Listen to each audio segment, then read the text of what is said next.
Bem-vindos a mais um episódio do Líder Medcast. Eu sou então o Sidney. Vou fazer aqui hoje a apresentação desse episódio, a mediação das perguntas, as provocações aqui ao nosso ilustre convidado, Dr. Sérgio Charnovski. Falei certo seu sobrenome, Sérgio? Falou, Sempre muito tive próximo. dificuldade. Muito próximo. Muito próximo. Qual seria o correto? Charnovich. Charnovich. Muito bem. Então, cirurgião da gastrocirurgião, especializado em esôfago, né? Suas teses de doutorado e acadêmicas são em esôfago. E hoje a gente vai bater um papo aqui sobre cirurgia bariátrica, um pouquinho sobre emagrecimento, tentando levar mais uma vez a vocês uma informação correta, uma informação boa, tirar as dúvidas, quem quiser depois pelos comentários. No final, o Dr. Sérgio vai deixar também todos os seus contatos. O seu consultório é onde, Sérgio, atualmente? No consultório, eu faço consultório em 2 locais, na verdade, né? Um lá bem próximo do HC, do Hospital das Clínicas, que é nos Jardins, na Melo Alves, e o outro eu faço dentro do Hospital Israelita Albert Einstein. Perfeito. O HC, que foi a nossa casa, tive a honra, a super honra de estudar com essa fera da cirurgia. E com certeza pode dizer que umas pessoas, um dos melhores médicos do país, disparado. Assim, eu daria meu estômago para ele operar, certamente. É isso aí. Muito bem, Sérgio. Seja bem-vindo. Obrigado mais uma vez. Apresentações, alguma... Não. Antes de tudo, agradecer a oportunidade, né? O Sidney me convidou e a gente sempre gosta muito desse tipo de atividade, porque quando você pode levar informação para as pessoas é muito bom. Na verdade, o Sidney mencionou, eu sempre falo isso, a gente veio de uma casa, né, lá da Faculdade de Medicina da USP, e que é uma faculdade que ela é pública, né? Sim. Então, eu acho que isso é uma forma da gente retornar um pouquinho, trazendo, devolver e retornar um pouquinho o investimento todo que foi feito em nós, né? E você trazer informação de qualidade num assunto como esse, que é um assunto que, primeiro, que está muito em voga, né? Muito em moda, até por conta da própria epidemia que é hoje em dia a obesidade. E segundo, que tem muitas informações que não chegam muito de forma correta ou de uma forma bem clara aí, e se a gente puder trazer as informações de uma forma que as pessoas possam entender, informações que sejam aí confiáveis, é sempre bom, né? Então, é um prazer a gente estar aqui.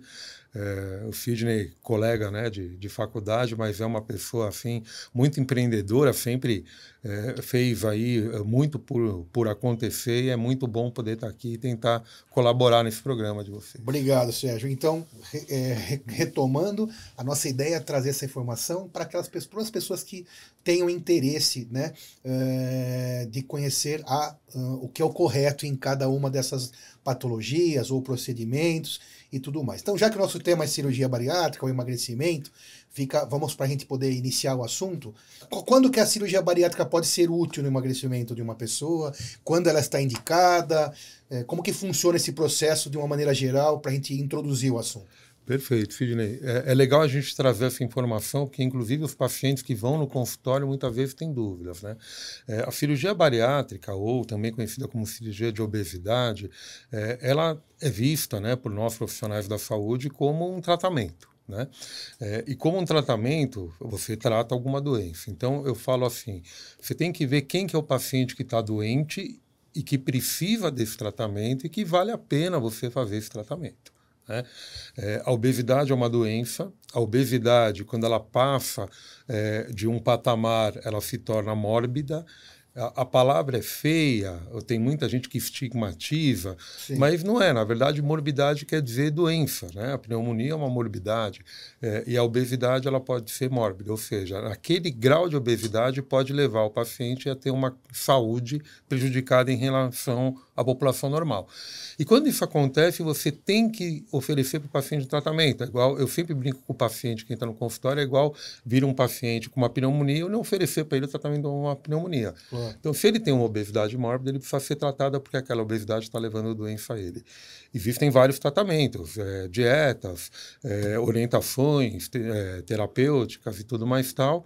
Existe hoje em dia tratamento medicamentoso, muitas vezes efetivo, e existe a cirurgia bariátrica, né, a cirurgia da obesidade, que é um tratamento que vai acontecer naqueles pacientes que não responderam aos outros tratamentos por mais de um tempo e que já têm uma obesidade a partir de um certo grau que demande aí um tratamento mais radical. Perfeito. Quer dizer, então, que vamos dizer assim, que existam graus de obesidade, um caminho na obesidade, que ultrapassada aquela barreira da obesidade, que daqui a pouco você vai explicar para a gente como se mede isso de maneira adequada, a cirurgia bariátrica é uma ferramenta mais, como eu poderia dizer, mais forte, mais efetiva, mas só pode ser usada de maneira ética, de maneira adequada, quando passa essa barreira. Então, como o senhor explicou, inicialmente vão se tentar outras formas, dieta, terapia, medicações, e a cirurgia bariátrica, ou outro nome você usou? Cirurgia da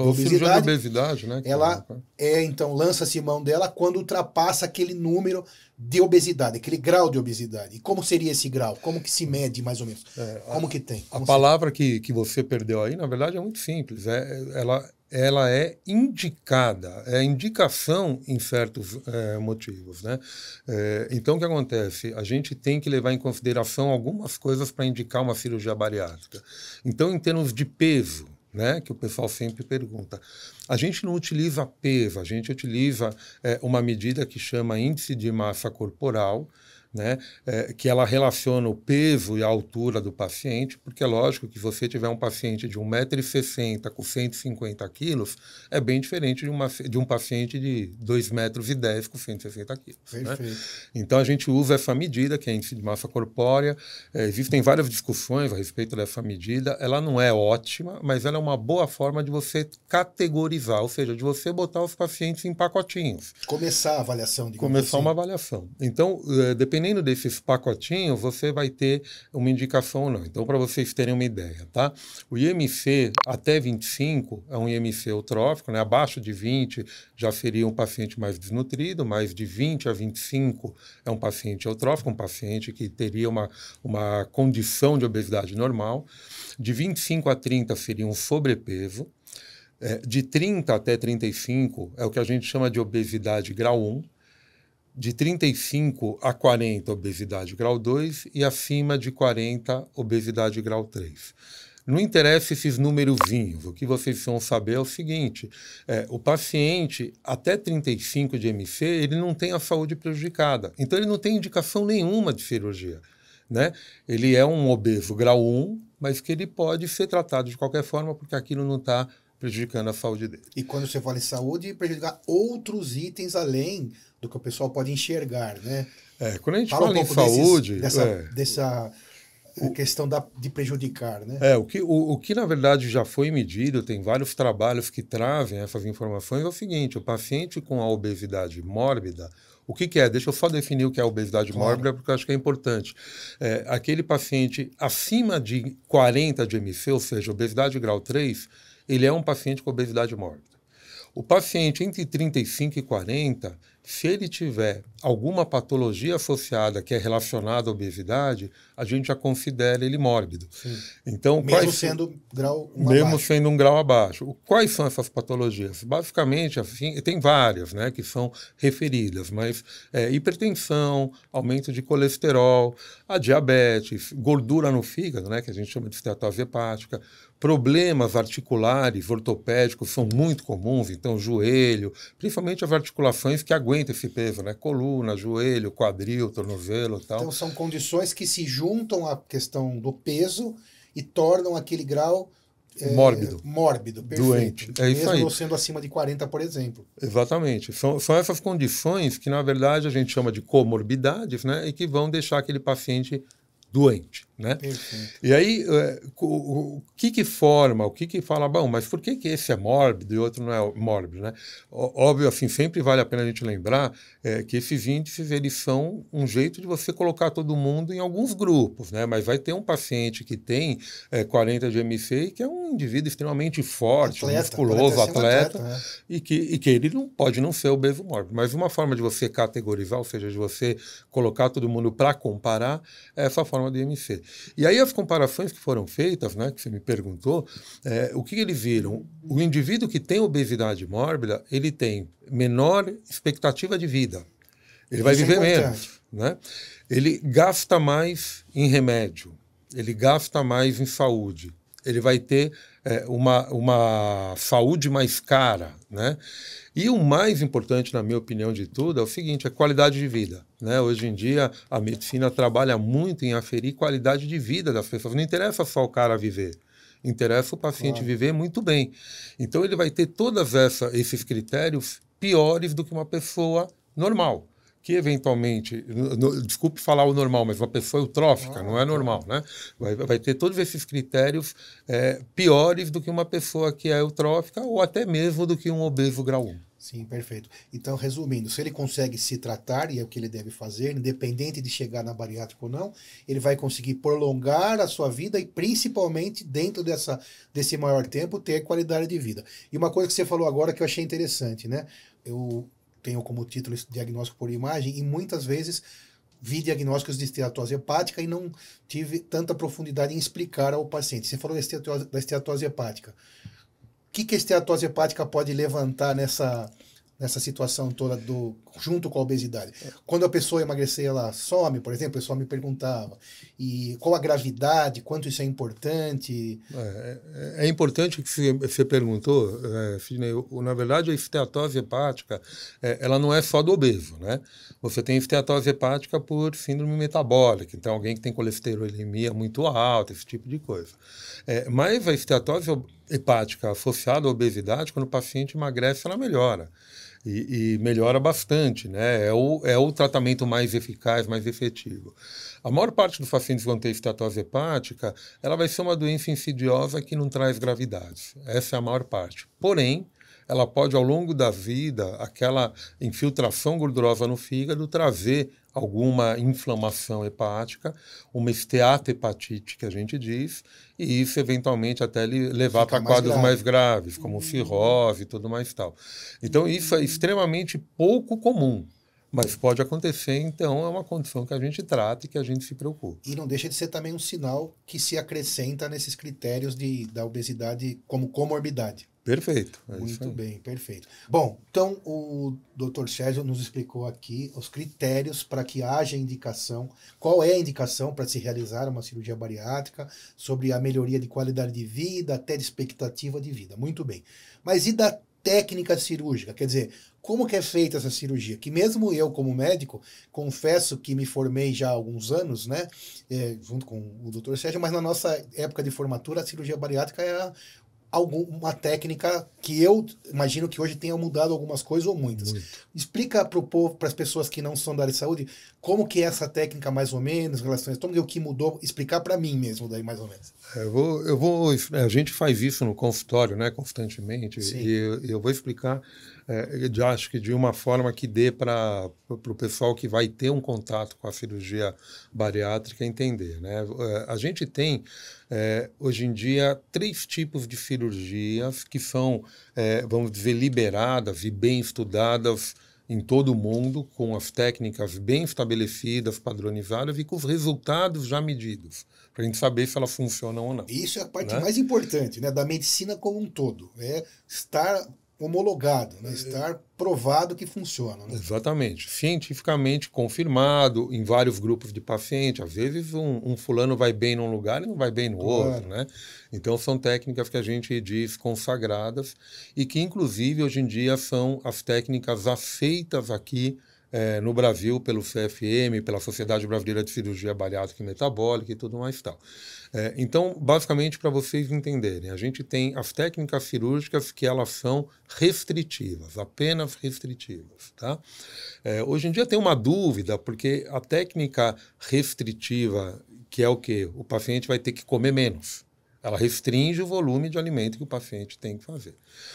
Hoje em dia, elas também mexem um pouco nos hormônios. Então, a gente já não acha que elas são só restritivas, mas elas basicamente controlam a quantidade de alimento que o fulano pode comer. Essa é a primeira técnica. Essa é a primeira técnica. Hoje em dia, a mais realizada no mundo é uma técnica restritiva, chama gastrectomia vertical, em inglês é o sleeve, na literatura espanhola vai ser a gastrectomia em manga, porque parece uma manga de camisa, mas a gastrectomia vertical é onde você recorta o estômago e deixa ele no formato de uma salsicha.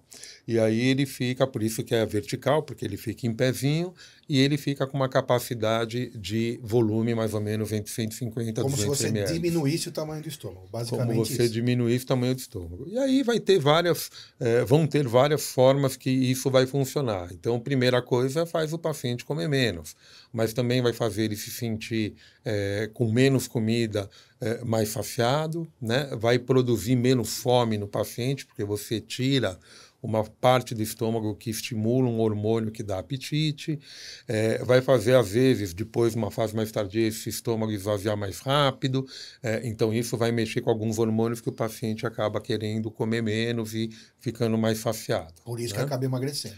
E aí acaba emagrecendo. Menos caloria. Exatamente. E com a perda do peso, ela vai levar, num segundo ponto, a melhora daquelas comorbidades que a gente falou, né? Melhora do fígado, melhora do colesterol, eventualmente a melhora da diabetes. Então essa é a técnica mais feita no mundo, até porque tecnicamente ela não é muito complexa, então ela é um pouco mais simples de fazer. Essa é a mais feita hoje no mundo. É a mais feita no mundo. Aqui no Brasil ainda, pelos últimos levantamentos, pelo que eu lembro, pelo que eu vi, ainda a mais feita é a segunda técnica que eu vou explicar, que é o bypass gástrico, ou a gastroplastia redutora em Y de Roux. Antigamente, essa técnica derivou de uma técnica muito famosa que chamava Capella. O pessoal sempre falava, operou Capella. Essa cirurgia ela é uma técnica mista. Ela não é só restritiva. Ela vai diminuir o tamanho do estômago, então o paciente vai ter que comer menos. Mas ela também mexe um pouco no intestino, fazendo um desvio. Então, o que ele comer, que já é menos do que ele comia, não vai passar pelo intestino inteiro. Vai passar por uma parte só do intestino. Então, ele também não absorve tudo que ele come. Essa técnica a gente chama de mista por quê? Porque ela é uma técnica que ela é restritiva e desabsortiva. Vai causar menos absorção do alimento que ele come. Então, se a gente for fazer uma brincadeira, né? Boba, se ele vai comer 1000 calorias, a gente sempre fala, obesidade é uma relação matemática de calorias. Sim. Então, se ele vai comer 1000 calorias, ele vai absorver lá 400, vai absorver 300. E o resto ele não vai absorver e vai eliminar nas fezes. Então, é uma técnica que vai ajudar esse paciente a manter, além de perder peso, a manter a perda de peso. Essa técnica, ela, ao mesmo tempo, quando faz essa desabsorção, ela tira também a absorção de coisas boas. Ela não tira só a absorção do que a gente não queria. Ela tira a absorção de vitaminas, de proteínas, de ferro, coisas importantes. Então, esse é vamos dizer, um pouquinho o calcanhar de Aquiles dessa técnica, porque o paciente vai precisar ficar de olho, monitorar e rever essas coisas para não ficar carente. Né? E a terceira técnica, uma técnica que eu acho que não vale a pena aqui a gente perder muito tempo falando, porque ela é uma técnica mais indicada para aqueles pacientes super obesos, pacientes que têm MC acima de 50, ou pacientes muito específicos, metabólicos, diabéticos graves e tal, e que ela é raramente feita. Ela não chega aqui no Brasil nem a 5% das cirurgias feitas, que é uma cirurgia, ao contrário, muito mais mal absortiva ou desabsortiva do que restritiva. E ela junta um pouquinho dessas duas técnicas. Ela faz a gastrectomia vertical e ela desvia o intestino muitão. Então, o paciente vai absorver quase nada da comida que ele está comendo. Então, ele consegue comer um pouquinho melhor, não vai absorver quase nada e vai emagrecer bem mais do que as outras técnicas. Essa é a terceira. E é a mais nova, tecnicamente? Não é a mais nova, ela é bem antiga. Ela foi se adaptando, Sidney, que nem você brincou, né? Na época que a gente fez faculdade, estava engatinhando a cirurgia bariátrica, e você tinha uma técnica, aquela técnica de Mason, que hoje em dia não é mais feita, né? Então ela foi se adaptando. Hoje em dia, essa técnica começou com um autor italiano, né? Que chamava Scopinari, então era a cirurgia do Scopinari, e hoje em dia o que se faz é uma cirurgia que derivou do escopinário, que chama duodenal switch, ou switch duodenal, ou derivação duodenal. Então ela foi se adaptando, ela não é mais nova. A única coisa é que ela é um pouquinho mais difícil tecnicamente, e ela também tem um problema porque ela é muito mais desabsortiva. Então a chance do paciente ter complicações com essas alterações é muito maior. Então dele ter uma desnutrição, dele ter uma carência de ferro, dele ter carência de vitaminas, de outros oligoelementos, zinco, magnésio. Então tudo isso precisa ser muito mais cuidado. Perfeito. Então vale menos a pena você fazer na população em geral. Tá. Bom, como não especialista da área, né, então a gente também ouve bastantes perguntas no consultório ou de amigos, assim por diante. O que eu vejo que é um dos pontos mais importantes a ser esclarecidos é assim, que a cirurgia bariátrica, as pessoas pensam que é uma mágica, né? Tem até um programa de televisão hoje que até explica o contrário disso, né? Explica a realidade. Eu não sei quais são os números, aí o Sérgio vai falar, mas as pessoas pensam que é uma mágica, faz a cirurgia e vai emagrecer. E a gente sabe que não deve ser exatamente assim. Além de não ser uma mágica, também existem provavelmente alguns sintomas indesejáveis se a pessoa sair da regra, não se cuidar. Quer dizer, seria multifatorial, precisa de mais pessoas para ajudar, além do cirurgião, nutricionista, junto com exercícios, psicólogo, desculpa, super importante, né? Porque tem a questão também da compulsão, né? O mais gordinho, ele acaba, uma das coisas importantes é a parte psicológica. Então, como seria essa equipe, se é que ela existe e se ela sempre é acionada? Eu entendo que sim, né? Mas aí o Sérgio vai responder. Ela sempre é necessária após uma cirurgia ou existe uma mágica? Claro que não, mas gostaria que o Sérgio falasse sobre isso. Isso é o mais importante, né? Primeiro, assim, a gente não pode falar mais gordinho ou menos gordinho. Eu posso. Você pode, a gente não, né? Seria o paciente mais doente ou menos doente, ou mais obeso, ou que tem uma obesidade que é pior. Existem tipos diferentes de obesidade, Sim. Existe obesidade visceral e tal. Mas o mais importante é o pessoal entender que a cirurgia, na verdade, primeiro, ela não é mágica. Isso é muito importante, muito. Não, eu brinco com o paciente, eu falo assim, ó, eu já operei um monte de gente, eu nunca vi um cara sair magro do hospital. Nunca vi. Todos saem iguais, né? Então a cirurgia, ela não vai emagrecer ninguém. Antes de falar da multidisciplinaridade, que é o mais importante, eu até falo o seguinte, quando você vai operar alguém, você não vai operar alguém para perder peso. Você opera com o objetivo de devolver saúde. É muito importante o paciente entender isso, porque tem paciente que perde muito peso e não tem saúde. Tem paciente que perde muito peso e fica desnutrido, e não consegue trabalhar, tem qualidade de vida. Não tem qualidade de vida, né? E tem pacientes que perdem menos peso, até param numa obesidade grau 1, tudo, e que têm muita saúde, que conseguem fazer esporte, conseguem viajar, e conseguem trabalhar, e conseguem ser felizes, que é para isso que a gente opera. Claro. Então você não opera ninguém para emagrecer, você opera o pessoal para ter saúde. O que acontece? A cirurgia é só o início. Então, a cirurgia, eu brinco que qualquer macaco bem treinado faz uma cirurgia, né? E ela é só o início. Você vai, depois a gente vai conversar, se tiver tempo, mas você vai fazer a técnica, o paciente vai para casa e ele vai ter que se virar com alterações que vão ser feitas de uma forma aí, permanente neles, né? Então, assim, é super importante o acompanhamento multidisciplinar, principalmente de uma psicóloga ou de um psiquiatra, ou muitas vezes dos dois. E né? Ele é contínuo, um apoio quase que eterno. Ele vai ser contínuo, pelo menos em termos de necessidade de avaliação, né? Então é óbvio, tem pacientes que operam e ficam super bem, que não precisam mais ficar em tratamento, mas eles precisam ter essa avaliação do profissional experiente para falar, olha, você está super bem, volta daqui a um ano para a gente ver se você continua super bem. Né? E nutricionista, principalmente no início, até o paciente se adaptar. O ideal seria também ele praticar exercícios físicos. Existem vários trabalhos na literatura mostrando que a qualidade do pós-operatório é muito melhor quando o paciente pratica atividade física, esportiva, principalmente para não perder muita massa magra, para não ficar doente pela cirurgia. Isso é uma coisa importante. E essa equipe multidisciplinar, e o próprio cirurgião, um endocrinologista, essa equipe multidisciplinar, ela vai trazer para esse paciente resultados resultados melhores. Então, em termos de números que você perguntou, só para vocês entenderem, né? Mais ou menos quem opera tem 80% de resultados bons ou ótimos. O que são resultados bons ou ótimos? O bom é o paciente sair da obesidade mórbida. Então, o paciente que parou naquela obesidade grau 1 ou no sobrepeso, ele está com resultado bom. E o ótimo é o paciente que está de sobrepeso pré-eutrófico. O paciente que está eutrófico... Isso acontece com 80%. Então, de cada 10 pessoas que operam, 8 caem na condição de bom ou ótimo. De bom ou ótimo. E aí, dos 20%, não é mágica, mas é um resultado bom. Sim. Né? E aí, 20%, 15% se dividem em resultado regular ou ruim, que é o quê? O paciente perdeu um pouquinho de peso, mas ele continuar ainda na obesidade mórbida. Quer dizer, ainda está com a hipertensão, está com a pressão alta, está diabético, está com esteatose, quer dizer, não obteve um bom resultado naquele momento. Exatamente. Você botou um tratamento, mas não curou lá a pneumonia do cara.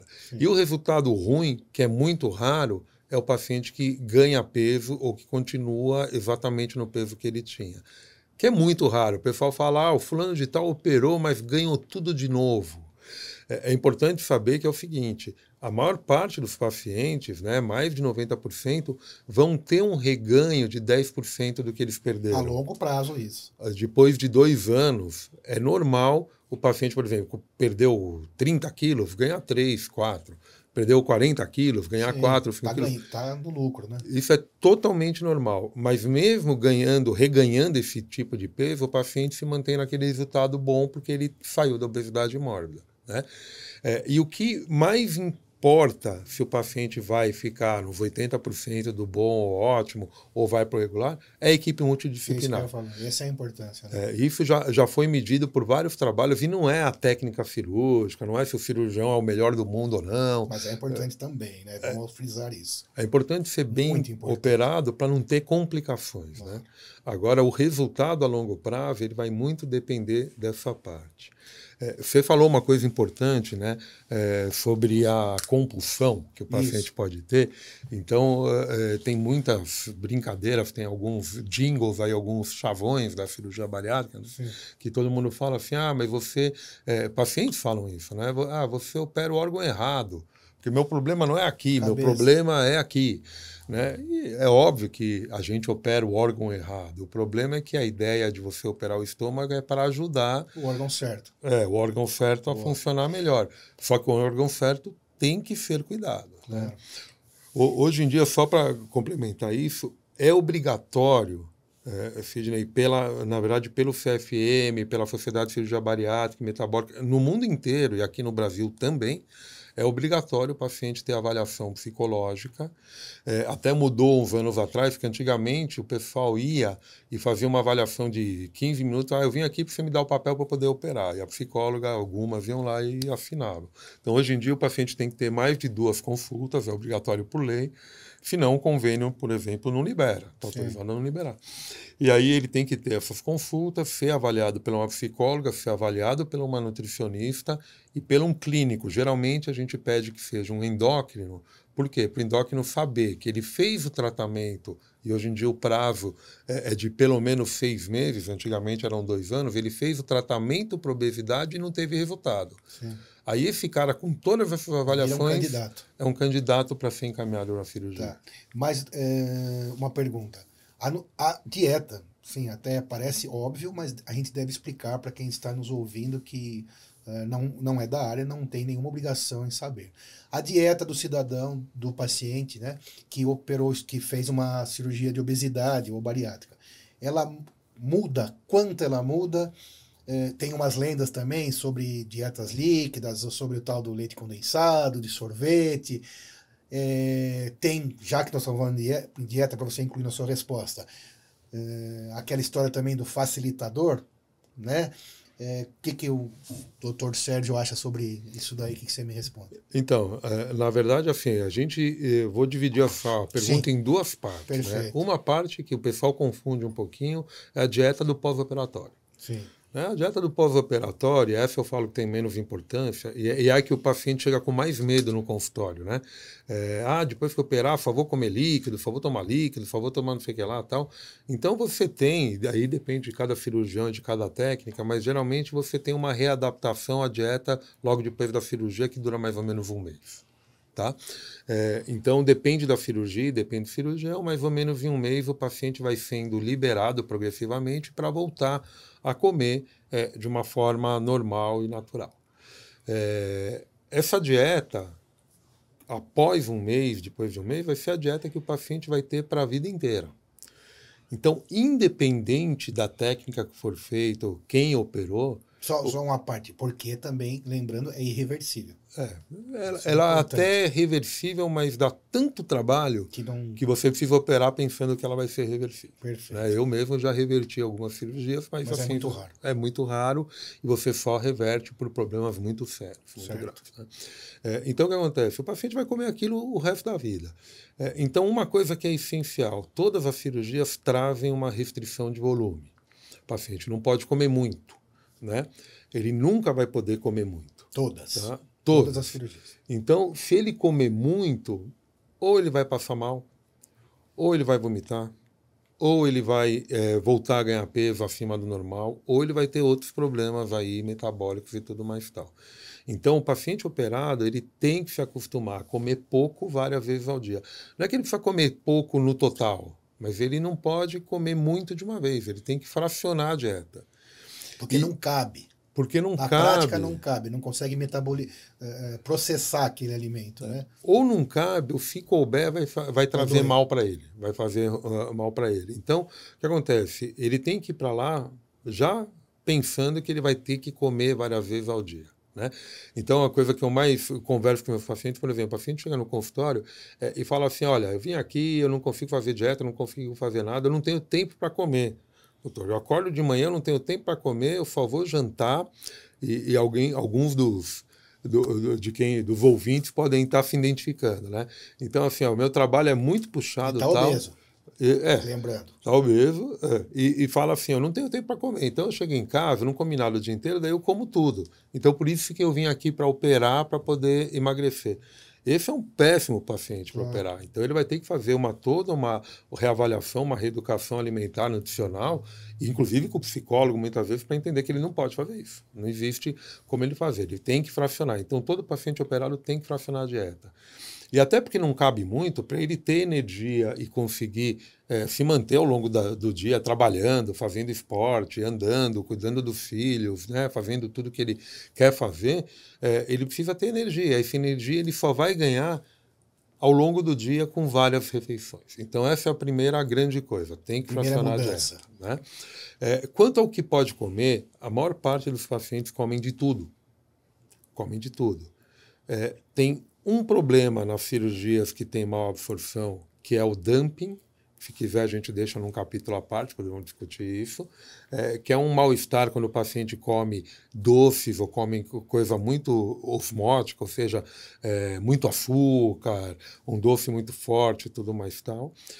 E esse o paciente passa mal, como se desmaiasse ou como se baixasse a pressão. Na hora, acontece isso imediato, né? Na hora acontece que ele come na hora. Errado.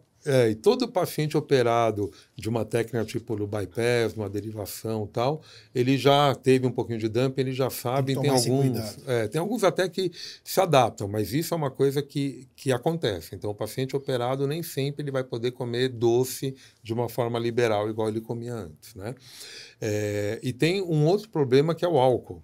Né? Então, tem muita gente que conhece algum paciente que fez cirurgia bariátrica e que começou a beber muito e que tem problema de alcoolismo. E isso é verdade. Você tem uma ideia, tem alguns dados, Sidney. Né? Depois da cirurgia, você disse? Depois da cirurgia. Começou a ter problemas com álcool. Começou. Se você for pegar na população em geral, né? Eu tenho um grande amigo meu que estuda muito alcoolismo, e na população geral parece que o alcoolismo está em torno de 3% a 5%, não é baixo, é alto. Nossa, altíssimo. Mas na população de pacientes operados, ela chega em torno de 10%, 12%. Ela é muito maior. 4 vezes a mais do que a população que não operou. E isso tem uma relação muito forte com aquilo que você falou da compulsão. Uma das compulsões que o paciente pode desenvolver é para o álcool. né? Então, a gente sempre que opera, assim, a gente evita, nessa avaliação psicológica, psiquiátrica, o paciente que já tem um alcoolismo, que tem uma tendência, é um alerta vermelho para você não operar.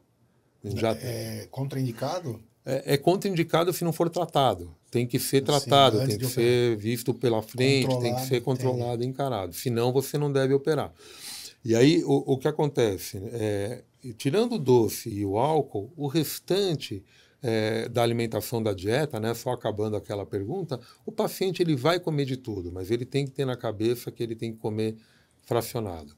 É óbvio, né? Não precisa ser o leite condensado, vou te falar do leite condensado. Sim. Mas assim, outro dia chegou uma paciente no meu consultório, né, com o marido operou uma técnica, ela operou outra técnica, e o marido super magro, perdeu bastante peso, saudável, e ela também bem, clinicamente muito bem, mas perdeu bem menos peso. E ela falou, eu não entendo, eu só como melancia. Daí ele virou e falou assim, doutor, mas ela come uma melancia por dia, em base de suco. Então ela bate o suco e facilita para que ela possa tomar. Sim, assim sim. Como o leite condensado. Se é um paciente que não tem dumping, ele não vai perder peso comendo uma melancia todo dia. Claro. Entendeu? É muita caloria. É muita caloria, né? Então, não é porque o paciente operou que ele pode comer tudo errado. Ao contrário, a ideia da cirurgia é ajudar, é um facilitador. Eu brinco que é uma arma. É uma arma para ele comer melhor, para ele comer certo. Uma arma boa, né? Uma arma canhão. É uma arma. Toda arma pode ser usada para você se defender de uma forma boa, para você praticar um esporte, e pode ser usada de uma forma ruim. Claro. Então, se ele usar a cirurgia de uma forma boa, ela vai ajudar ele a comer bem e se manter saudável. Sim. Entendeu? E tem muita gente que usa ela de forma ruim, como, por exemplo, no leite condensado, fazendo uma restrição só para carboidrato, porque é mais fácil de digerir, e aí esse paciente pode ficar desnutrido, pode ficar anêmico. Então, você tem que saber usar essa arma que vai te ajudar a se manter com saúde se você usar ela bem. Perfeito. E de alguma forma, vê se eu estou falando alguma coisa que não procede, mas de alguma forma a cirurgia trata o cérebro, então, de maneira indireta e ajuda nessa adaptação nutricional também. Ou é bobagem isso? Junto com o psicólogo. Isso. Acho que o segredo está nisso, em conseguir se adaptar a longo prazo, porque senão vai acabar não tendo muito sucesso no objetivo final. É isso? No objetivo a longo prazo, exatamente. Longo prazo. É complicado a gente falar que a cirurgia ajuda o cérebro, porque tem muita gente que fala assim, eu só como errado. Né? Teve uma paciente que eu conversei muito esses dias, tem 2, 3 semanas, mora fora do país, ela veio para cá e falou assim, eu como errado porque eu sou muito estressado. Eu tenho certeza que quando eu operar, eu vou ficar menos estressado e vou comer certo. Geralmente o que a gente vê é ao contrário. O paciente, quando opera, eu vou contar uma historinha que eu conto no consultório de 1 minuto. Claro. Você sai de manhã para a rua, para trabalhar e tudo. Aí você vai encontrar um cara chato no trânsito, você vai encontrar o seu chefe que te maltratou, a sua mulher vai ligar para te pedir alguma coisa que você não vai gostar, aí alguém bateu no seu carro. Você vai encontrar vários problemas, várias coisas ruins ao longo do dia. Aí você volta para casa e, assim, todas aquelas coisas ruins vão te fazer você comer um pouco mais. Então, a comida, a alimentação é uma fuga para todo mundo, não é só para o paciente de obesidade. Sim. É uma fuga que gera prazer, aumenta a serotonina e tudo mais e tal. Quando ele operou, o dia vai ser igual. Né? Ele vai brigar com o chefe, vão bater no carro, alguém vai xingar. Boa. Não vai mudar nada o dia dele. Só que ele vai chegar em casa e ele não vai poder comer a mais igual ele comia. Ele vai ter que comer diferente, vai ter que comer comedido. E isso, em alguns casos, vai levando ele a ter alguma frustração. Certo. E essa frustração sendo repetida dias seguidos vai levar ele a tentar descontar isso em alguma compulsão. Como não pode ser a comida, se ele tentar, ele vai passar mal. Muitas vezes o paciente operado desenvolve outros problemas. Então, desenvolve pânico, desenvolve compulsão por dinheiro, por gasto, compulsão por álcool, que a gente já falou. Também, talvez. Depressão. Eventualmente, eu já vi compulsão por gasto, já vi compulsão por sexo.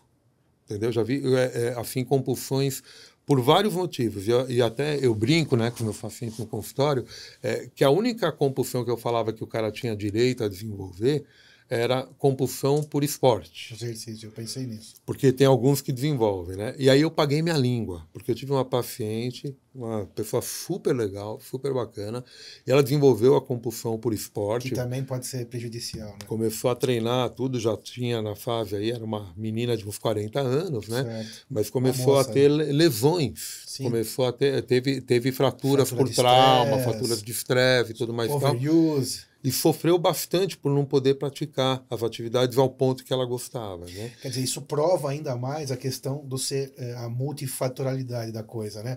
Quer dizer, a psicologia teria que tratar essa compulsão, que está presente em muitos obesos, isso não há dúvida, que trocou, então, nesse caso, a compulsão pelo exercício e fez com o exercício uma situação que deveria ser ótima, transformou em uma coisa ruim, né? Até prejudicial, porque passou do uso, né? Passou da quantidade boa de ser utilizado, que tem para tudo. Até para água, ou para exercício, para dormir, ou para trabalhar, ou para sexo, ou para coisas boas e para qualquer coisa da vida tem que ter um limite, né? E que é uma coisa que não é só do obeso, né? De todos nós temos essas. Porque o obeso também não foi obeso desde que nasceu. Sim. Né? Muitas vezes não. E talvez já tivesse esse tipo de distúrbio, vamos dizer assim, né? De transtorno comportamental, exatamente. Um transtorno que já o levou a isso, né? O que a gente tem que pensar é que, na verdade, assim, o paciente ele pode tá bem controlado, né? E eu tenho vários pacientes que falam assim, não, mas eu estou super bem, eu não vou ter nada disso, Sérgio. Fica tranquilo. Eu falo, ó, não é assim. Não é assim. Não é assim, porque você pode ter, eu vou falar só duas coisas a respeito disso. Você pode desenvolver isso a partir da cirurgia e muitas vezes sem perceber. E aí, nesse sentido, é super importante o apoio familiar. Você nunca deve operar um paciente sozinho. Multifator, né? Ele tem que estar com a família para a família ficar observando se ele não está desenvolvendo alguma coisa assim e não vendo. E outra coisa importante é o seguinte, por isso que ele tem que passar na avaliação antes, e mesmo que ele esteja bem, ele volta de vez em quando com a psicóloga, conversa e tal, porque se o psicólogo ou o psiquiatra conhecer ele como era a condição pré-cirúrgica, vai falar, olha, você não está legal. Você está um pouco acelerado, você tá, né? Ou a esposa está vendo, ó, ele nunca comprou na internet, essa semana ele comprou 30 coisas, né? Então é mania. Entendeu? Então, assim, você ter o acompanhamento de um profissional é ótimo, mas a família também é super importante, porque a família vai estar com o fulano no dia a dia. Perfeito. Né? Esposa, pai, mãe, filhos, irmãos. Né? Então, por exemplo, sempre quando o paciente vem para cirurgia, você tem dois tipos de pacientes. Você tem aquele paciente muito autônomo e aquele paciente que é muito dependente. Né? O paciente muito autônomo, ele vem sozinho, tudo, e às vezes ele vai sozinho, ele quer ir sozinho até o processo final. Eu falo, olha, eu vou te dar isso aqui, você lê, você dá para alguém da sua família ler e você traz na consulta de volta com alguém da sua família. Tem que ter alguém junto com você, senão a gente não opera. Muito bem. Quer dizer, vamos fazer mais ou menos um apanhado até agora. A indicação da cirurgia, indicação é quando o médico tem motivo objetivo para operar. Então a indicação é bem objetiva, digamos assim, né? Ela é baseada em números, em fatos, em comorbidades. Chegou para operar porque tinha uma indicação. Então não há, eu quero operar. Não, não é assim. Então tem uma indicação bem estabelecida. Muito bem. Operou, precisa de uma equipe multidisciplinar para dar continuidade àquele benefício. Ou seja, o psicólogo, a família, faz parte da equipe, a família, né? Os amigos, olhando, ver se não está desenvolvendo outros problemas, outras compulsões. Muito bem. Aí eu quero fazer uma outra... Nutricionista, desculpa, muito importante também, para não deixar faltar nutrientes fundamentais, como vitaminas e tal. Mas a pergunta é assim, acho que as pessoas também, e como qualquer ser humano gostaria de saber, ainda é um mito, não sei se é mito a melhor palavra, mas o medo da cirurgia. Isso acho que todo mundo tem dificuldade em entender esse medo, se ele deve acontecer, né? Claro que como médico eu sei, mas gostaria de ouvir do Sérgio esse medo de operar, tá? Que aparece nos programas de televisão, nas séries. Como que você, como um belíssimo cirurgião, não tem nem palavra para isso é sério mesmo, para gabaritar o Sérgio com isso, né? Mas como cirurgião de mão cheia, qual seria a tua explicação sobre esse medo? Que um ser humano normal tem que ter. Medo é medo, mas como seria? O que você diria sobre isso? O que você falou, eu brinco até com o paciente e falo assim, mas doutor, eu estou com medo de operar. Eu falo, ainda bem que você está com medo de operar, porque senão eu ia te mandar para o psiquiatra. O fulano que não tem medo, né, de nada, medo de ir para uma cirurgia. Mas, na verdade, esse mito, eu acho que ele vem, na verdade, não é de um mito, ele vem de uma informação antiga, porque a cirurgia bariátrica, de início, ela tinha muita complicação. Ela tinha uma taxa, inclusive, de mortalidade importante. Morria gente operada. Hoje em dia não morre mais? Não morre. Morre, mas é muito, muito, muito, muito raro. Principalmente se a pessoa a ser operada for bem avaliada. Antes de operar. Antes de operar. Bem avaliada do ponto de vista das doenças, né? Bem avaliada do ponto de vista das comorbidades, do ponto de vista psicológico. Eu já vi casos de pacientes que se suicidaram depois da cirurgia por ter falta de acompanhamento, né, psicológico, psiquiátrico. Se ela for num lugar bom, com um cirurgião bom. Né? Então, assim, se você tiver todos esses cuidados, né, hoje em dia, com o advento da cirurgia laparoscópica, ela trouxe uma tecnologia, um avanço tecnológico muito grande. Dá para operar, então, de maneira fechada, fazer uma bariátrica totalmente fechada, só com os famosos furinhos lá. Só com furinhos. Hoje em dia é a técnica. Não, hoje em dia é a técnica mais realizada, né, em muitos lugares do mundo. Aqui no Brasil ela é bastante realizada. A gente no SUS faz por laparoscopia. No SUS faz por videolaparoscopia. Faz por videolaparoscopia. Cirurgia fechada. Em alguns lugares. Tem alguns hospitais que não têm, por questão de financiamento, de custos, aí a disponibilidade de fazer por videolaparoscopia em todos os pacientes. Até a cirurgia aberta também pode ser feita.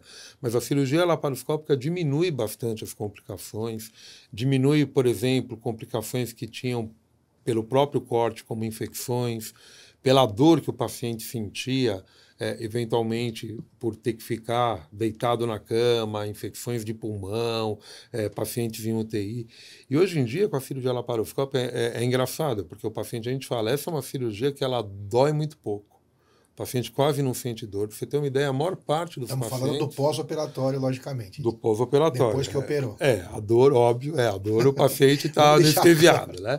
Mas o paciente, depois que opera, basicamente ele quase não sente dor. Até ele sentir um pouquinho de dor, algum alerta para a gente que talvez tenha alguma coisa ruim. Então você tem que ir lá, examinar e tudo mais tal. Porque os pacientes passam...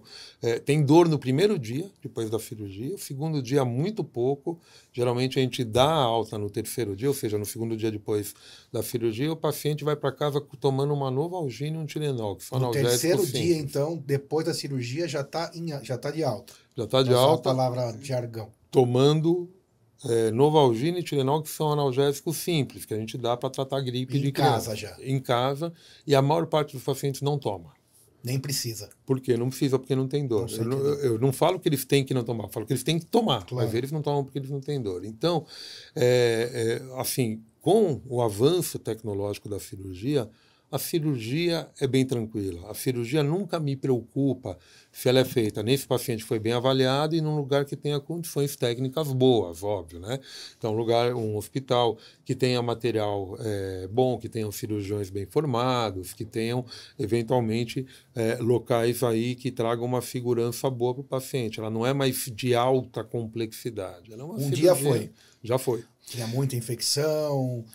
a técnica não era tão apurada, não tinha bons estudos, então a mortalidade pós-cirúrgica era alta. Hoje é bastante baixa.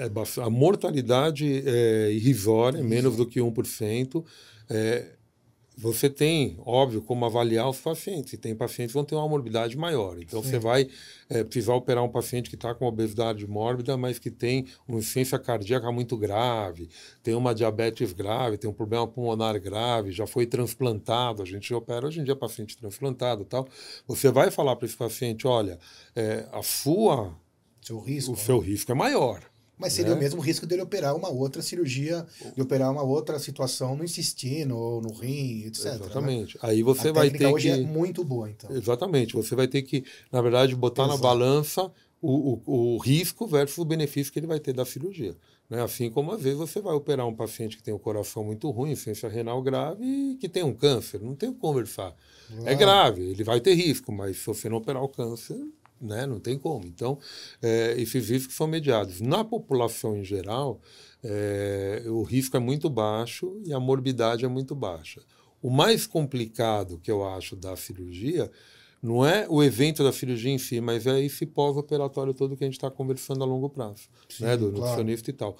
Só que é óbvio que o paciente tem medo, ele tem muito medo. Então, o meu conselho, né, quem tem esse medo desse mito tudo, é chegar e conversar direitinho com o paciente, com o médico, para ele explicar todos os riscos que vão acontecer e o que pode ser antes dele operar, previsto e tratado e tentado prevenir e tudo mais tal. Claro, e em relação ao médico, na escolha do médico, óbvio que o que conta é experiência, formação, horas de trabalho, né, horas de voo, vamos dizer assim, né, que o Dr. Sérgio tem muitas, e claro que existem outros profissionais também excelentes, mas tem que escolher um profissional que saiba o que está fazendo, que como em todas as profissões, talvez existam aventureiros também por aí, imagina, sim ou não? Eu acho que sim. Rapidamente, você falou em horas de voo, né? Tem uma coisa interessante que é o seguinte: se você for operar, você tem que sentir que o médico quer operar para o seu bem. O interesse tem que ser 100% do paciente. Sim. Se você chegar lá e falar assim, poxa, esse cara quer muito me operar, tá estranho. Tá estranho. Tá estranho, né? Tem uma história muito engraçada. Eu fui uma vez andar de balão, esses passeios de balão, né? Sim. Aqui perto lá da onde você é. E aí o pessoal, o cara virou e falou assim, mas e aí, não cai balão? Não tem risco? Qual que é o risco da gente subir nesse negócio aí? Ele falou, olha, o risco mudou totalmente, porque antes eu pagava o cara que decidia se ia voar do balão por passeio. Agora eu pago o cara por mês. Então o cara não precisa sair para ganhar dinheiro. Sim, ele não vai botando todo mundo para voar. Então o interesse é que o passeio seja bom, não dele ganhar o dinheiro. Sim, isso a gente também, atualmente, eu também falo para meus pacientes, né, que o cirurgião correto ele vai operar com em boa indicação. Sim. Não existe, quero operar a coluna, quero operar meu dedo, quero operar o estômago. Não, cirurgia não é uma ciência exata, né, mas tem como se basear em evidências para quase transformar numa ciência exata. Claro que tem muitos pormenores nisso tudo, mas certamente tem que ser bem indicado. Então tem um cirurgião que, como o Sérgio falou, aprendi mais uma, o cirurgião tem que estar querendo te curar, né? Tem que ser melhor pensando em você, né? Isso é importante. Eu acho que todos os médicos, né? Isso vale para pedir exame também, vale para tudo. Até aproveitando sua história, às vezes a época, agora não estou mais atuando nessa área, mas fazia biópsia de mama, por exemplo. Então, e quando eu chegava lá, eu via que não tinha nem nódulo.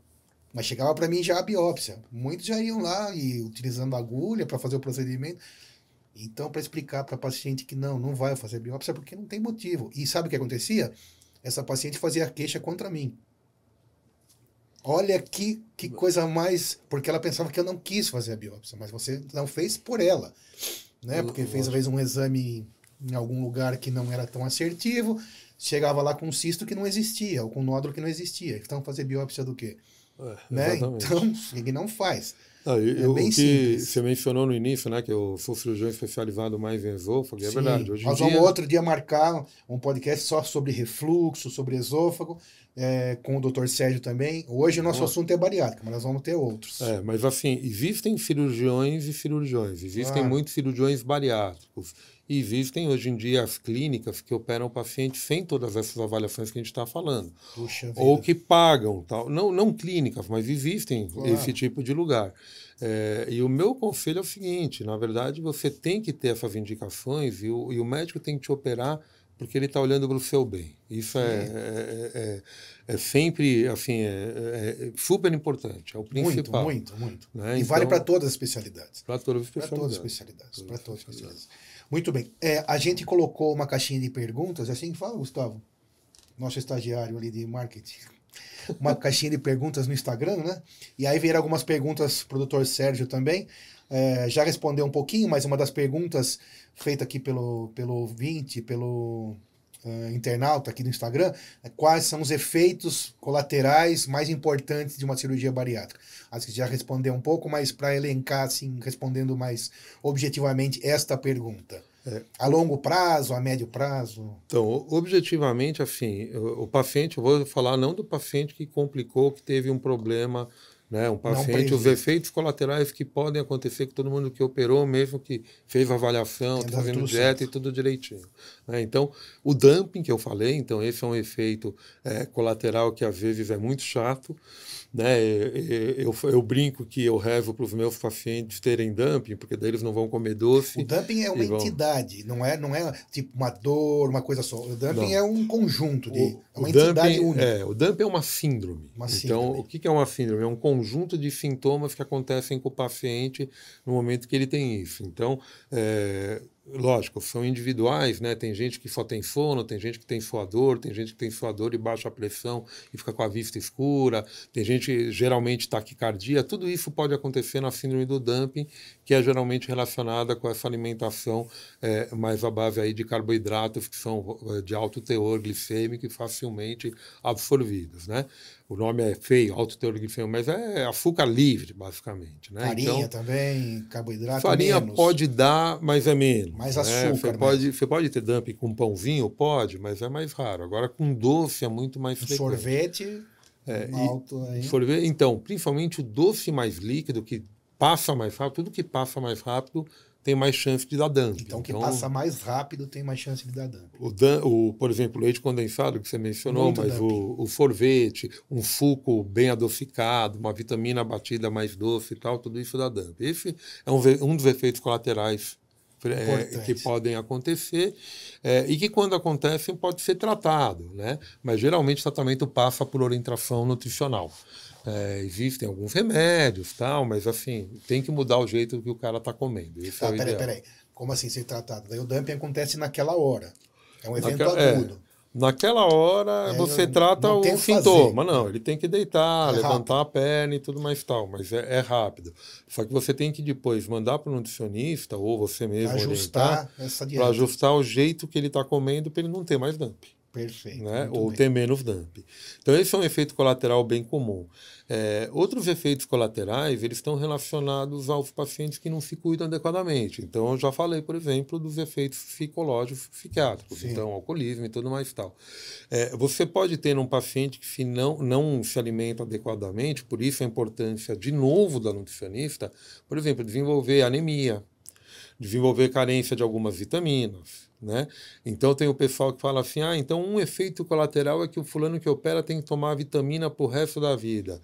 Nem sempre, né? Dependendo do tipo de cirurgia, sim, tem que tomar vitamina, mas eu acho que é muito melhor você tomar um comprimidinho de vitamina por dia do que você ter que tomar remédio para colesterol, para diabetes, para pressão e para mais um monte de coisa. Mas esse paciente tem que ser bem cuidado. Toma suplementos e nem reclama, faz parte do jogo. Quem treina demais também se depleta de alguns nutrientes que tem necessidade de reposição. Exatamente. Muitas vezes o pessoal que reclama da vitaminazinha que vai ter que tomar para o resto da vida, muitas vezes é um paciente que toma 3, 4, 5 remédios que depois da cirurgia vai ficar assim. Sim. Um outro efeito colateral que vale a pena a gente chamar, nessa cirurgia que é mais feita aqui no Brasil, que é o bypass, você tem carência de vitamina B12. E a vitamina B12, ela é uma vitamina que a gente não absorve bem depois de operado por boca. Então, muitas vezes, esse indivíduo tem que tomar injeção de vitamina B12. A injeção de vitamina B12 dói. Então, isso eu colocaria como um efeito colateral. De quanto tempo? Depende de cada paciente. Precisam, né? Os que precisam, mas depende de cada paciente. Mas, geralmente, ele tem que botar numa média aí de 6 em 6 meses. De 6 meses fazer essa reposição injetável. Tomar uma injeção no bumbum. Tudo isso comparado com o cidadão, agora vou interferir na sua área, da Pitacos, né? Comparado com o cidadão que é hipertenso, diabético, dislipidêmico, além da obesidade em si ser limitante, trazer artrose e todos os tipos de problemas, isso é irrisório, né? Se o cidadão conseguir chegar nesse bom resultado. E eu estou impressionado com aqueles 80% que você falou no começo, daqui a pouco eu quero falar sobre isso, porque realmente eu, como médico, não tinha essa informação atualizada. Né? Quer dizer, a cirurgia é um custo-benefício excelente, pelo que eu entendi. Excelente para o paciente indicado. Para o paciente indicado, desculpa, isso precisa ser frisado, porque médico bom não opera quem não precisa, é isso? Né? Não existe isso, é bem simples. Exatamente. Parece complicado, mas é simples, né? Por isso que existe uma coisa chamada ética, né, profissional. e punições para não éticos. Posso só complementar uma coisa disso que você falou? Por que não opera quem não precisa? Porque não é o melhor pro paciente. Sim. Entendeu? E está escrito e documentado. Eu esqueci de falar, além daquelas indicações do IMC e tudo mais tal, tem um outro fator que é importante. Além dele ter qualidade de vida pior, não sei o que lá e tudo, o que acontece? O tratamento clínico dietético no paciente que chegou à obesidade mórbida e se manteve aí por mais do que 2 anos, ele é quase inefetivo. Fracassou. Entendeu? Ele é ruim.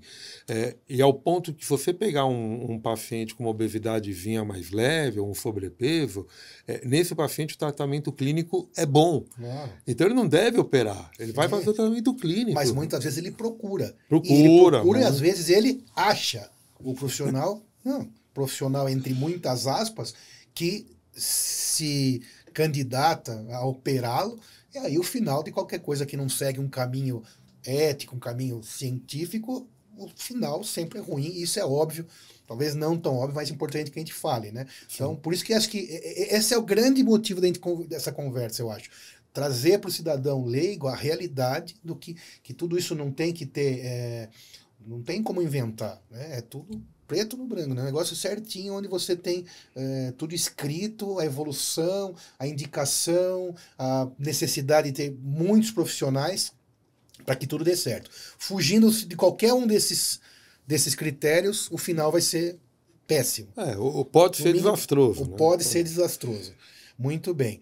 Última pergunta para a gente ir finalizando, que também acho que faz parte da dúvida dos nossos internautas, das pessoas que nos acessam no podcast. Aliás, esqueci de falar, né, gente? Se inscrevam no canal, aperta o sininho para que possa ser lembrado quando tiver um vídeo novo. Mas então, a última pergunta é assim, quanto que é relativamente, acho que já foi até explicada, mas para melhorar essa explicação. O paciente que opera o estômago, aí vamos colocar nesse pacote, os que já passaram por tudo aquilo que a gente já falou. Fez a cirurgia bariátrica. Em quanto tempo ele volta à vida normal? Para fazer uma pergunta bem objetiva e leiga. Eu falei um pouquinho do cuidado dietético no pós-operatório, né? Então, geralmente, ele vai voltar na vida normal depois de 1 mês, com a dieta, que ele vai poder comer já variado, sólido, líquido e tudo mais. Peraí. 3 dias ele está em casa, você tinha falado. 3 dias ele está em casa. Como vai se proceder esse mês aí? Eu vou te falar da minha rotina, né? Tem alguns cirurgiões que fazem um pouquinho diferente, mas mais ou menos é igual. Tá. Então, durante 10 a 15 dias, ele vai ficar com uma dieta estritamente líquida. Líquido. Então, eu até ensino meus pacientes que é o seguinte, o importante não é o que ele pode comer, é a consistência. Então, eu falo assim, você bate uma sopa, bate uma vitamina, bate um suco, você passa no garfo, e vazou, ou seja, você não consegue comer de garfo, então você pode tomar aquilo. Nesses primeiros 10, 15 dias. Os 10, 15 dias você sabe que é tudo líquido.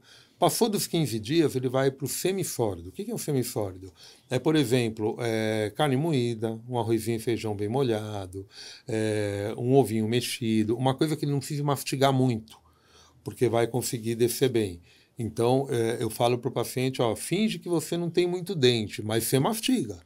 Mas você só vai comer aquilo que é muito fácil de mastigar e seja semissólido, né? Perfeito. Então, ele vai comer isso até os 30 dias. Depois de 30 dias, ele vai comer de tudo. 30 dias. 30 dias. De tudo é de tudo mesmo. Vai comer carne e tudo mais tal. É importante só a gente salientar, isso geralmente o médico fala, e o nutricionista também, que não vai caber muito. Então, o paciente tem que dar preferência para comer as coisas que são nutricionalmente boas. Ele tem que comer proteína. Senão vai faltar. Senão vai faltar. Então, se ele começar todo almoço com um pãozinho, ele vai passar a vida inteira só comendo pãozinho. Ele já mata aquele crédito que ele tem de volume com o pãozinho. O pãozinho. Água, geralmente... Voltando um pouquinho do que você perguntou dos efeitos colaterais, isso é um efeitinho colateral que às vezes acontece que o paciente não consegue mais beber e comer ao mesmo tempo porque compete por espaço, né? Então, os líquidos, o ideal é tomar fora das refeições, né? E sempre começar comendo proteína, começar comendo uma proteína. Mas não posso comer salada? Eu adoro salada. Não, você pode. Mas come antes uma proteininha para garantir já a proteína. E depois vai comer um pouquinho de salada para poder voltar. Então, com 30 dias da parte alimentar dietética, ele está na vida normal. Exercício físico, o que a gente faz? O fulano opera, 3 dias vai em casa, ele já pode, já deve fazer caminhada, já pode, já deve andar, não é para 3 dias ficar... já em casa. Não é para ele ficar deitado. No hospital, a gente já faz fisioterapia. E por que mesmo que ele precisa ficar, já andar, sair da cama? Para evitar complicações, evitar cirurgia, complicação, né? Do pulmão, evitar trombose. E, principalmente, para ele se sentir melhor. Se ele começar a andar logo, o intestino começa a funcionar, a distensão vai embora mais rápido. Qualquer cirurgia abdominal é assim. Eu ponho meus pacientes para andar no mesmo dia. Operou, chegou à noite, eu até brinco, ó, você não está de férias aqui, você está aqui para trabalhar. Nós operamos, você vai levantar, vai andar, mesmo no fazer hospital caminhada. Já está começando a sair do leito. Já começa a sair do leito, andar e fazer atividade, porque isso diminui complicações e faz ele se sentir melhor. Com 7 dias eu libero para, por exemplo, poder dirigir, trabalhar normal. Então, uma semana depois da bariátrica já está podendo dirigir. Já pode dirigir, trabalhar e tudo. Único, porém, é ele ter acesso à dietinha líquida, porque lembra daquele negócio do líquido. Então, ele tem que ficar tomando um copinho de água o tempo inteiro, porque ele não consegue correr atrás do prejuízo. Ele não consegue ficar 4 horas sem beber nada e em 1 hora beber lá os 500 ml que ele tinha que ter bebido. Sim. Então, ele pode trabalhar? Pode, mas leva a sua garrafinha, vai bebericando. Eu posso dar uma volta no parque na frente da minha casa? Pode. Leva a garrafinha, vai bebericando, entendeu? Então, ele vai tomando para não desidratar e tudo mais e tal. Então, geralmente, com uma semana volta a trabalhar, volta a dirigir e tudo mais e tal. Com 15 dias eu libero para atividade esportiva leve. Atividade esportiva leve é, por exemplo, andar devagar numa esteira. Se ele pratica natação, nadar um pouquinho devagar e tal. Com 1 mês, ele está liberado para fazer qualquer esporte, qualquer coisa, voltar às suas atividades normais. Qual que é o problema? Com carga? Também pode, mas qual é o problema? O paciente está perdendo energia, ele está emagrecendo. Sim. Então, não adianta, por exemplo, depois de 1 mês, ele querer fazer um treino hipertrófico. Não adianta ele querer treinar para uma competição. Isso aí vai vir só com o passar dos meses. Então, no primeiro mês, tem que pegar leve, tem que ir devagar, com orientação nutricional. Porque ele está carregando aquele mesmo peso corpóreo, com o mesmo metabolismo ainda, com muito menos comida. Muito menos energia e proteína. Então, se ele tentar correr, porque não vai ter gasolina, né? Não vai ter energia. Exatamente. E aí vai pifar, e aí vai entrar em colapso até, né? E isso é engraçado que tem pacientes que a gente opera que foram esportistas, né? Sim. Que ele vem, assim, depois de 1 mês, e fala, eu estou nadando, mas eu não consigo nadar nem 500 metros, eu nadava 3.000. Eu falo assim, meu amigo, mas agora para você nadar 200, não é para nadar 500, vai devagar. Né? Agora, quando ele voltar a ser um peso normal, pode ser que ele consiga melhorar a performance daí. Quando ele voltar ao peso normal e quando ele estiver adaptado com a dieta, conseguindo comer bem. E aí, se for um paciente que deseja manter esporte, aí ele tem que procurar um nutricionista esportivo, lógico. Médico do esporte. Para dar proteína, dar vitamina ao ponto de suplemento. Em medicina do esporte, suplemento é super natural. É super comum. Faça, todo mundo toma. Exatamente. Esse paciente não é diferente. Né? Muito bem, perfeito. Bom, foi excelente a nossa conversa. Eu mesmo, como médico, aprendi hoje muita coisa, muita mesmo. E é muito curto o nosso espaço para aproveitar a sabedoria e conhecimento do Dr. Sérgio na área que ele atua. A gente já tem até um próximo assunto que é sobre refluxo, para a gente marcar ainda em breve. Agradeço imensamente a sua presença, uma honra absurda estar aqui com você, muito obrigado.